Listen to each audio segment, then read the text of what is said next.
Hey guys, welcome back. So now we're getting back into Robin, because it's been a minute and a few of you guys have just been screaming for me to get back into it. And rightfully so, because we did take a hard pivot a while back and we ain't talked about Robin since, so we bringing it back. So let's get into it. But first, if you're new to the channel, be sure to subscribe to catch the spills every week. And don't forget to hit that bell up top so we can squat up in the comments for the first hour.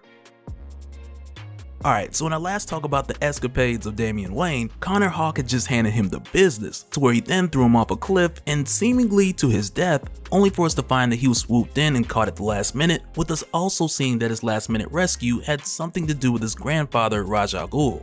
But when we pick up here with Damian, it's in the middle of this dream that he's having while he's recovering, to where in this dream, Damian dreams in manga, but in this dream Damian sees himself as Ren's self-portrait that's completely bloody and damaged, which within this dream kind of shows us how Damian sees himself, and not just with his recent defeat, but also with him trying to figure out who he is, and him not quite having the answer yet. But when Damian wakes up, he's woken up by Goliath, and it's also here we find out that Goliath had actually saved Damian from that fall by just swooping in and catching him. And man, I gotta say, I really like seeing Goliath here, because in a number of ways from the beginning, Goliath has been like this symbol of saving grace for Damian. Because if you think about it, back in 2016 when we got Robin, son of Batman, to where at the time, during the Year of Blood, Damian had to retrieve the scepter in order to prove himself to his mother in the League of Assassins, but with him doing this and him having to kill all the guardians of the scepter when he got down to that last one, which would later be Goliath, he just couldn't bring himself to do it. And it's one of those things to like where you see Damian go into his full assassin mode, he's untouchable. And I feel like for the longest time the biggest question has been, and even more so with this tournament, but the biggest question has been, can Damian hang with the toughest fighters without just completely turning into a monster? Because let's be honest, if Damian was full assassin mode and just didn't care and had no conflict of being an assassin, he would be catching bodies out here left and right. But for Damian, it's the conflict of having a heart and trying to figure out what to do with it that keeps holding him back. And it's the back and forth of him being the demon like his mother wanted and the detective like his father wanted, which has him stuck in the middle, which is the most vulnerable place. But then it's here where Damian gets up and he notices by the placement of the sun that he's not too far from Lazarus Island.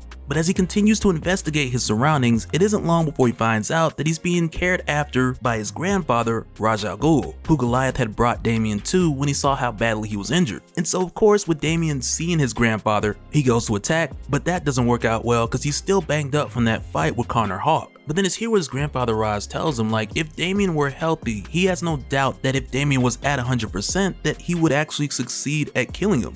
And Ra's lets him know, like, the main reason that he's here in isolation is so that he can reflect on his losses and learn from them. And for Damian, what he needs to learn from his history, it'll reveal itself to him when he's ready to see it. And until he fixes that, he's only gonna find misery. And from there, Ra's just kind of leaves him in pain, telling him when he calms down, then they can continue this conversation. But then after this, we then jump right back over to Lazarus Island, to where at this point, Ravager, she's still trying to figure out what happened to Damian. And like the way that she describes him, like, anybody seen a short kid with a faux hawk and a Napoleon complex? And it's kind of like, man, like that's Damian. But with her asking Flatline and Connor, first of all, he just lies, talking about he was being resurrected and he don't know where Damian's at. But even with him saying this, the memory of what happened to Damian is definitely on his mind. But after this, in the case of Ravager, with her not being able to find Damian, she then heads to one of the nearby temples so she can get out of sight and make a call for some outside help. But when this happens, she then stumbles upon Respawn, to where it's kind of like, sure, he catches her about to break the rules by making outside contact, but then again at the same time, he's breaking some rules himself by torturing other contestants before the tournament starts. And in his case, he explains it as him just getting some payback for Double XL and some of the others ganging up on him and killing him earlier, just to get everyone one death closer to the tournament starting. But with Respawn and Ravager running into each other here, she asks him about Damian, but Respawn hasn't seen him, and he lets her know, like, if he did, then he wants that fight to be in front of everyone rather than just some mysterious disappearance. But then also with the meeting here, Ravager tells Respawn that his voice sounds familiar, and she even asks him, like, for obvious reasons, if he's ever met her father before, and Respawn just tells her nope, he never had the honor. But with Respawn asking Ravager what she wants out of the tournament, during her case, once again, she just brushes it off by telling him she's just here to find someone. But with her saying this and more or less just soon after walking away, Respawn then just kills Ravager because she was the last contestant that needed to die for the tournament to get started.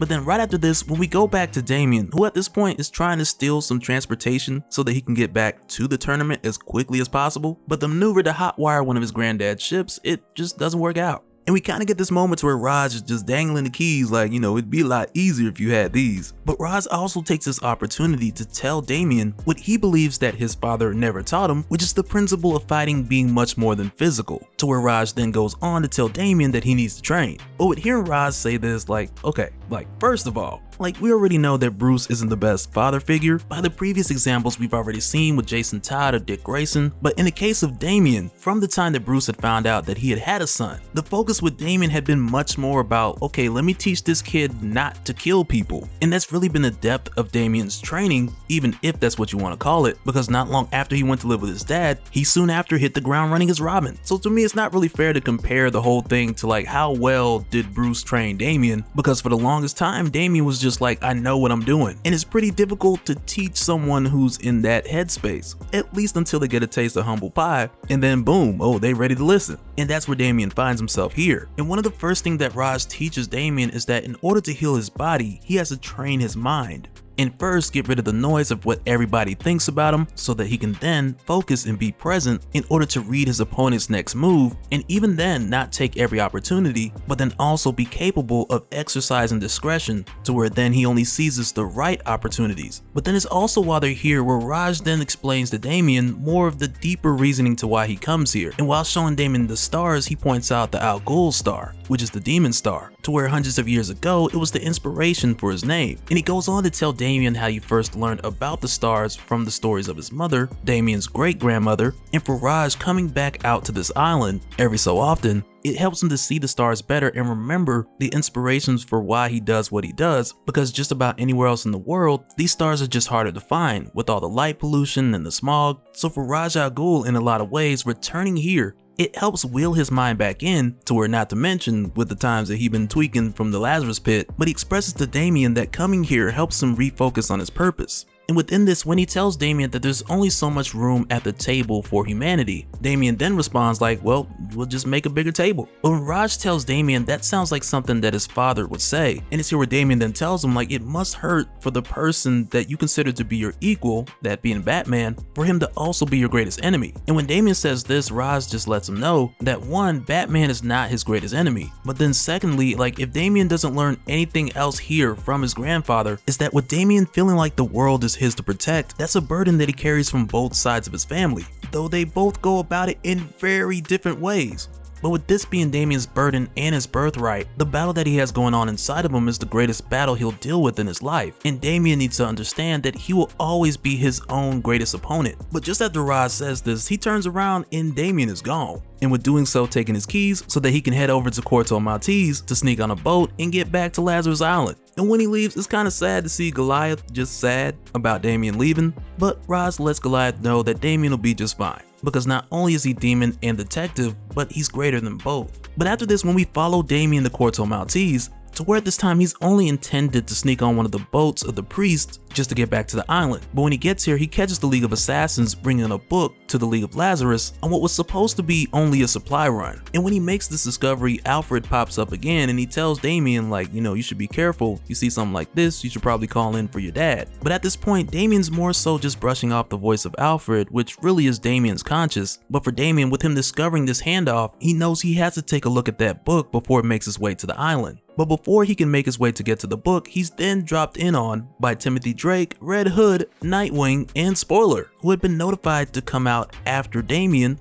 by Ravager, just before her untimely death. And with them finding Damian here, they tell him it's time for him to come home. And we know good and well Damian ain't trying to hear that. And so now real quick, I want to give a special shout out to all the patrons. Thank you guys for all of your support. And for anyone who's new here, who wants more information on how to support the channel, I got a link below so you can go to patreon.com/Dopespill. But that'll do it for this one, guys. But along with this one, we definitely got to catch up with some more Robin. But on top of that, there's also a couple of other DC titles that I think I want to bring into the mix as well. But let me know your thoughts down in the comments below, and we'll do it again in the next one. Alright, later.